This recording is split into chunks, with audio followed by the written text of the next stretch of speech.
Welcome to The Legend of Zelda on the Nintendo Entertainment System, or NES for short. Today we'll go through my playthrough of the original game.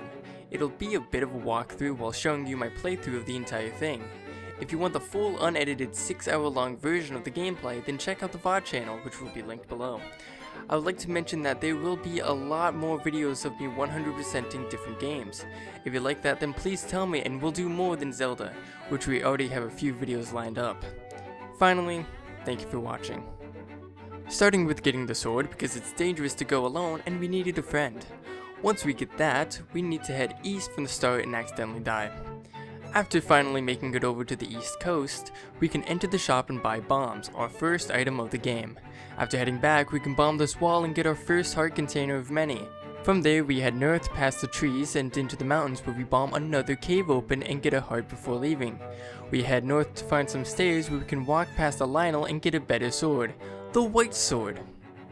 After leaving the area and dying to get to spawn, we can go up and left by one screen to find the shop and buy the blue candle from this man in the cave. With the candle, we can head over to the nearby lake to commit some arson and get our 6th heart. From there, we head north into the first dungeon. I'll be skipping over these for the most part until we get to the important bits. In this room, all we need to do is push the block on the left in order to access the stairs to get the bow. Now that we have the bow, we can race over to the boss room and not use it at all. Yeah, so all we do for Aquamentus here is hit him 3 times with the white sword beam. Anyways, we got another heart and our first piece of the Triforce. Walking away from the dungeon, we can walk up to the mountain range and bomb this wall to get some extra rupees. There's more spots like this that I will skip, but it's only because it takes too long. Hey look, a hidden path! From there, we need to go back up to the lake and head up these stairs and get the letter. Next, we can head to the east side of the map and head north before heading back down and left to the Green Mountains to enter the second dungeon of the game. In this single room, you must clear the gorilla who throws those damn boomerangs in order to grab the magical boomerang. From there, just head to the boss room and it's a Dodongo. Just feed him bombs? He eats what now? And you'll win, giving us the next heart container and Triforce piece. Only 6 more to go. Hopefully the editor will add some funny visuals to make this better.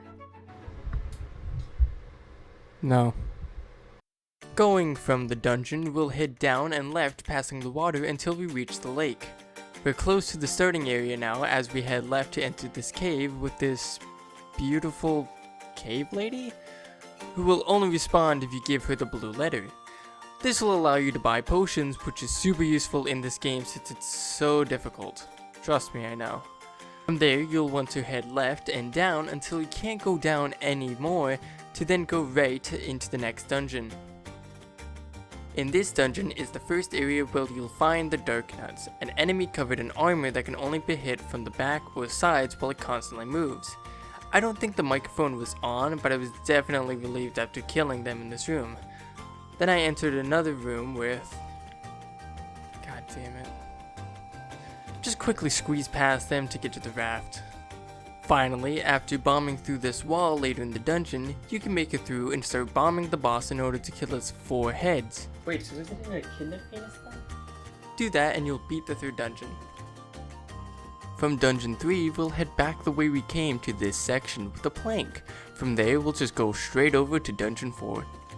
In this room, you'll have to clear many like and Zol in order to open the secret passage to the ladder. Make sure to dodge those bubbles. This dungeon has a very annoying boss. Their name is Gleeok, a multi-headed dragon who shoots little energy balls towards you while you try slashing at their heads. After taking some damage, one of their heads will fall off and start flying around the room while shooting at you. Nightmares aside, just keep slashing away at Gleeok in order to defeat them and win yourself another heart and Triforce piece. Only halfway there. Heading back to the mainland of Hyrule once again, we head to the right and make our way to the east coast. There will be a heart container which we can now get with the ladder. Then we just head north to the next dungeon. Just kidding, it's another heart container. From there, we can head back to the starting area, go left past the cave lady, and then go south and then left to make it to the Lost Woods. Just go up, left, down, left, and then you've made it to the graveyard area. All of this would be confusing without a guide, so I'll link the guide used in the description below. Anyways, head right out of the graveyard to find these 2 staircases. Go up the right one and activate this specific statue to get the power bracelet. Why was it there? I don't know. Now head back until you're in the graveyard and just move this grave to find the magic sword. It just upgrades your damage, nothing magical about that. Leave the grave and head out of the graveyard past the Lionels to make it back to the main area. Now, despite all the enemies we've slaughtered, we still don't have enough rupees. Thankfully, I found the screen area and... Okay, I think this will be enough rupees for now. So with that, we can head over here and find a secret shop where we can get the blue ring. It's great for defense in this difficult game. After making it back to Death Mountain, we can head up the stairs and get lost again. We just need to go up over and over again until we find the dungeon. Past these Gibdos and Dark Nuts. And after another sea of Dark Nuts, we can get the flute. After maybe an hour or 2 of running around, we make it to Dig Dogger, who hates our music and gets small because of it. Just keep slashing at him until you get the heart and Triforce. Now, to be completely honest, while rewatching this footage for writing the script, I know exactly how I felt. It was pure annoyance, as I knew that there were still 3 dungeons and Ganon left to fight.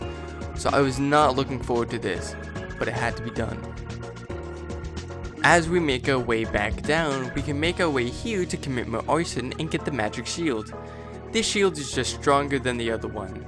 At this point, I hadn't bought arrows for the bow yet, which you can get on the east coast of Hyrule in the shop. So once done there, we can just walk back to the Lost Woods and into the graveyard. Go right and up the first staircase to enter the 6th dungeon. When making your way through, you may find another Gleeok, but more importantly, you need to kill the Riz Robes in order to get the magic rod. So many magic items. Make it to Goma, wait for them to open their eye, and then shoot them with your bow to deal damage. And that completes the 6th dungeon. Heading out of the dungeon, we can make our way out from the graveyard back to where we got the power ring and buy ourselves this big, juicy meat. We'll use it in the next dungeon, which is right under this pond.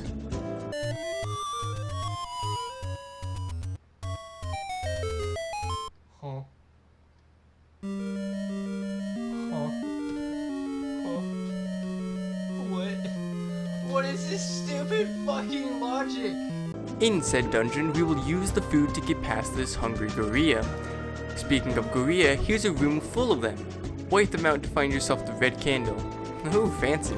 All that does is shoot endless fire.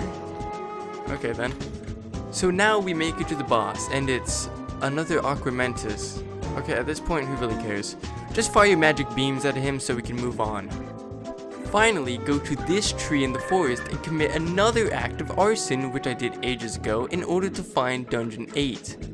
Find the room filled with Dark Nuts and Gibdos and clear them out before finding the Book of Magic.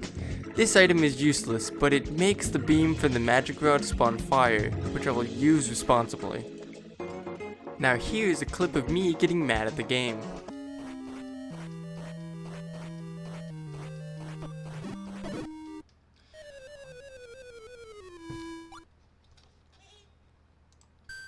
That was so useful. Oh my fucking god, though. Cause they're like, oh, it's so simple. Totally. All you gotta do is stand in the doorway and, you know, you'll be fine, dude. No, you won't, dude. You'll die. And they don't tell you that. They give you false fucking hope. And that's why you fucking die!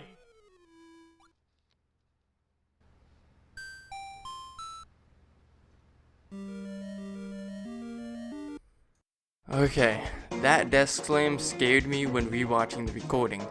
I don't think I got that mad when recording any of the other games, but only time will tell. The item for this dungeon will be given after killing more Dark Nuts, which you know is my favorite enemy now. All we get for that is the magic key, which just unlocks any and all doors that you'd need a small key for. This dungeon's boss is Gliak, who is way harder than before because they have double the heads. After that fight, we get our final heart container and Triforce piece.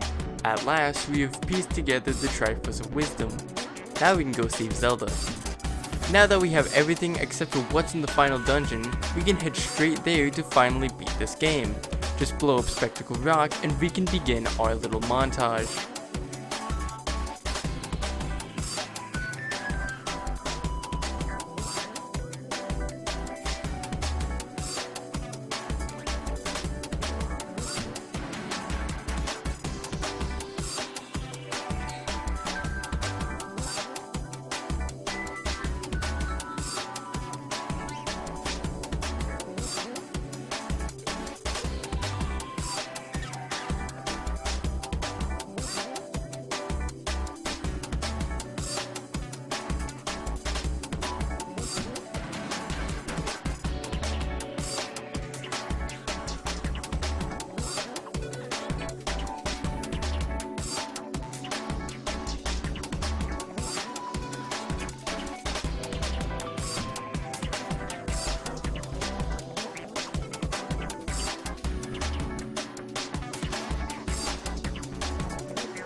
With Ganon finally defeated, I would like to say thank you so much for watching this far into the video.